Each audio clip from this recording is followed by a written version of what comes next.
Osée chapitre 8. Embouche la trompette, l'ennemi fond comme un aigle sur la maison de l'Éternel, parce qu'ils ont violé mon alliance et transgressé ma loi. Ils crieront vers moi, « Mon Dieu, nous te connaissons, nous, Israël !» Israël a rejeté le bien, l'ennemi le poursuivra. Ils ont établi des rois sans mon ordre, et des chefs sans se référer à moi. Ils ont fait des idoles avec leur argent et leur or. C'est pourquoi ils seront retranchés. L'Éternel a rejeté ton veau, Samarie. Ma colère s'est enflammée contre eux. Jusqu'à quand refuseront-ils de se purifier? Il vient d'Israël, un ouvrier l'a fabriqué, et ce n'est pas Dieu. C'est pourquoi le veau de Samarie sera mis en pièces. Puisqu'ils ont semé du vent, ils moissonneront la tempête. Ils n'auront pas un épi de blé.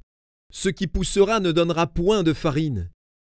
Et s'il y en avait, des étrangers la dévoreraient. Israël est englouti. Ils sont maintenant parmi les nations comme un vase qui n'a pas de prix. Car ils sont allés en Assyrie, comme un âne sauvage qui se tient à l'écart. Éphraïm a fait des présents pour avoir des amis. Quand même ils font des présents parmi les nations, je vais maintenant les rassembler, et bientôt ils souffriront sous le fardeau du roi des princes.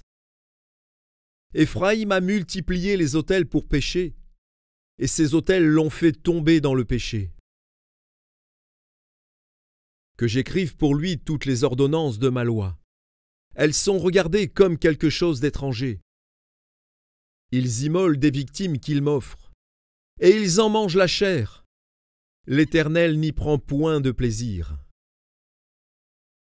Maintenant l'Éternel se souvient de leurs iniquités, et il punira leurs péchés. Ils retourneront en Égypte. Israël a oublié celui qui l'a fait, et a bâti des palais, et Juda a multiplié les villes fortes. Mais j'enverrai le feu dans leurs villes, et il en dévorera les palais.